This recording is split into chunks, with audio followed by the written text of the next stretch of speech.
നമ്മുടെ എല്ലാവരുടെയും വീടുകളിൽ പഞ്ഞമില്ലാത്തൊരു സാധനമാണ് ഉരുളക്കിഴങ്ങ്. അപ്പോൾ ഞാനിവിടെ 3 ഉരുളക്കിഴങ്ങ് ഗ്രേറ്റ് ചെയ്ത് നല്ലപോലെ കഴുകി വെള്ളം പിഴിഞ്ഞെടുത്തിട്ടുണ്ട്. അതിലേക്ക് ഇത്തിരി ഇഞ്ചി വെളുത്തുള്ളി ചെറുതായി അരിഞ്ഞതും കുരുമുളക് പൊടിയും 1 ടേബിൾ സ്പൂൺ കാശ്മീരി മുളക് പൊടിയും 2 ടേബിൾ സ്പൂൺ വീതം മൈദയും കോൺഫ്ലോറും പിന്നെ ഒരിത്തിരി കറിവേപ്പിലയും ആവശ്യത്തിനുള്ള ഉപ്പും കൂടി ഇട്ട് വെള്ളമൊന്നും ഒഴിക്കാതെ നല്ലപോലെ അങ്ങ് മിക്സ് ആക്കിയിട്ട് കുഞ്ഞു കുഞ്ഞു ബോൾസ് ആക്കി റെഡിയാക്കി എടുക്കാം.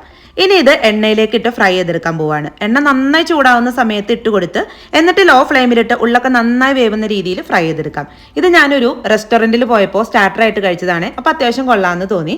ഇനി 1 ടേബിൾ സ്പൂൺ ഓയിൽ ഒഴിച്ച് ചൂടായ പാനിലേക്ക് ഒരിത്തിരി വെളുത്തുള്ളി ചെറുതായി അരിഞ്ഞതും പിന്നെ പച്ചമുളക് നല്ല എരിവുള്ളതാണേലും ഒരെണ്ണ ഇട്ടാൽ മതി, കറിവേപ്പില വറ്റൽമുളക് ഇത്രയായിട്ട് ജസ്റ്റ് ഒന്ന് മിക്സ് ആക്കിയിട്ട് ഒരു സവാളയുടെ പകുതി അരിഞ്ഞതും കൂടി ഇട്ട് അതൊന്ന് വാടുന്ന സമയം കൊണ്ട് ഒരു 5 ടേബിൾ സ്പൂൺ അത്യാവശ്യം പുളിയുള്ള തൈരിലേക്ക് 1/2 ടീസ്പൂൺ കോൺഫ്ലോർ, ഇത് തൈര് പിരിഞ്ഞു പോവാതിരിക്കാനാണ്. പിന്നെ ഇത്തിരി മഞ്ഞൾപ്പൊടി കാശ്മീരി മുളക് പൊടി ഇത്രയായിട്ട് നല്ലപോലെ മിക്സ് ചെയ്ത് ഈ പാനിലേക്ക് ഒഴിച്ച് ഒരു 2 മിനിറ്റ് ഇളക്കിയതിന് ശേഷം ഫ്രൈ ചെയ്ത് വെച്ചാർന്ന പൊട്ടറ്റോ ബോൾസ് അതിലേക്കിട്ട് ജസ്റ്റ് ഒന്ന് മിക്സ് ആക്കി കുറച്ച് മല്ലിയിലയും കൂടി ഇട്ടെടുത്താൽ നമ്മുടെ ഐറ്റം റെഡി കേട്ടോ. ശരിക്കും ഒരു റെസ്റ്റോറൻറ്റിലൊക്കെ പോയിട്ടിരുന്ന് ഇങ്ങനെ സ്റ്റാർട്ടറൊക്കെ കഴിക്കുന്ന ആ ഒരു ഫീൽ ഉണ്ടായിരുന്നേ. അപ്പോൾ എല്ലാവരും ഒന്ന് ട്രൈ ചെയ്ത് നോക്കാം.